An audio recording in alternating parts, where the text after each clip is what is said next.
আন্দোলনকে এভাবে প্রতিহত করাটা কি আপনার কাছে যৌক্তিক মনে হয় কিনা? কোন আন্দোলনকে? শিক্ষার্থীদের দাবি যেটা। দমন পীড়ন, এটা তো আপনি কালকে যে সাইদ, যে ছেলেটা ছিল, যে ছবিটা, রংপুরের ছেলেটা, ও নিরস্ত্র একটা ছেলে। আপনি স্টুডেন্টদের উপরে গুলি চালাতে পারেন? আপনি ছাত্রদের উপরে, নিরস্ত্র ছাত্রদের উপরে কোনো অবস্থাতে আপনি গুলি চালাতে পারেন?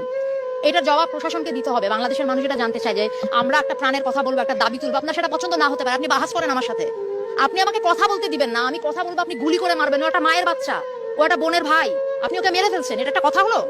এটা কিছু হলো? এইটাকে আপনি বলবেন? এইটাকে আপনি স্বাধীনতা বলবেন? আমি কিভাবে, আপনি কি এখানে আপনি এই প্রশ্ন তুলবেন যে রাজাকার নাকি কি?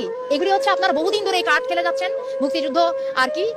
আমাদের এদের অনেকের জন্মই হয় নাই তখন, আপনারা এখন এদেরকে রাজাকার বলেন। আপনার লজ্জা করে না? আপনারা এই বাচ্চাগুলিকে এই কথাগুলি বলেন?